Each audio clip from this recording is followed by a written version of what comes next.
नमस्कार, लोकसंदेश न्यूज चॅनलमध्ये आपलं स्वागत आहे. पाहूयात आजची विशेष बातमी.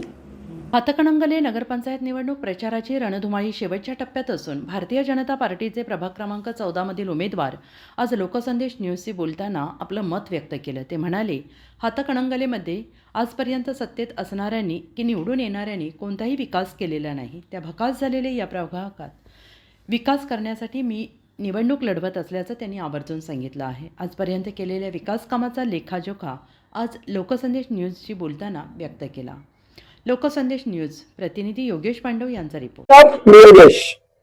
लोकसंदेश न्यूज मध्ये आपलं स्वागत. सध्या आपण आहोत हातकणंगले नगरपंचायत या ठिकाणी. नगरपंचायतीची निवडणुकीची रणधुमाळी सुरू आहे आणि आपल्यासोबत आहेत प्रभाग क्रमांक 14 मधील रोहित अजित निगवे. जाणून घेऊया त्यांच्याकडून नेमकं ते निवडणुकीत का उतरलेत. नमस्कार सर. नमस्कार, मी प्रभाग क्रमांक 14 मधून रोहित अजित निगवे. माझं चिन्ह आहे कमळ.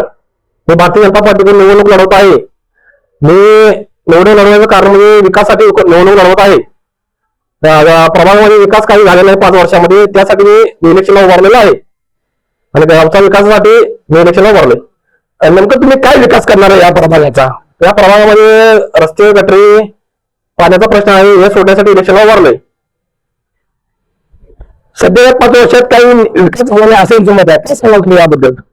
बऱ्याच योजना यांच्या रखडलेल्या आहेत. घनकचरा प्रश्न गंभीर आहे. गाड्या रोज येत नाही आहेत. गावागावात कचऱ्याचे साम्राज्य उभा राहिलेलं आहे. ते कंटिन्यू गोळा करून वेळेत त्याचं हे करून त्याचं घनकचरा प्रक्रिया सुद्धा त्याची करावी लागणार आहे. त्याचबरोबर गावचा सर्वात मोठा जो पाण्याचा प्रश्न आहे ते तांत्रिक मंजुरी हे लोक मिळवलेलं आहे असं म्हणतात. मात्र त्यांची अंतिम मंजुरी आमच्या राज्याचे मुख्यमंत्री माननीय देवेंद्र फडणवीस साहेब यांच्या माध्यमातून ते आम्ही आणणारच आणि ह्या गावाला पाणी देणार हे आमचं कटिबद्ध आहे. गेली 5 वर्ष नगरपंचायतीमध्ये विरोध पक्ष म्हणून भाजप पक्ष होतं, पण विरोधक भूमिका त्यांची कुठे कमी पडली का? कारण साधारण कुठे घोटाळा असो, अनेक प्रश्न असो, अनेक प्रश्न समस्या मार्गी लागले असं तुम्ही सांगताय. नेमकं तुमच्या विरोधी पक्ष काय करत होता त्यावेळी?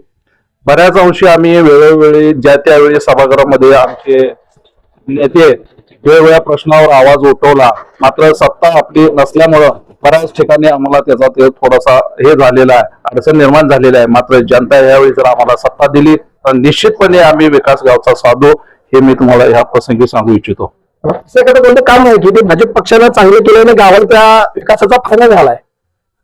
आहेत बऱ्यापैकी. आमच्या इथं रस्ते निर्मिती झालेली आहे. स्टेशन रोडचा असेल किंवा पुलाचा जो बोगदा रोड ते 5 रोडचा रस्ता मंजूर आहे. तो पावसाळ्यामुळे आता झालेला नाही, तो येणाऱ्या काही दिवसामध्ये होईल. त्याचबरोबर 5 ते सोसायटीकडचा रोड मंजूर आहे. बऱ्याच ठिकाणी बोर्स मारलेले आहेत.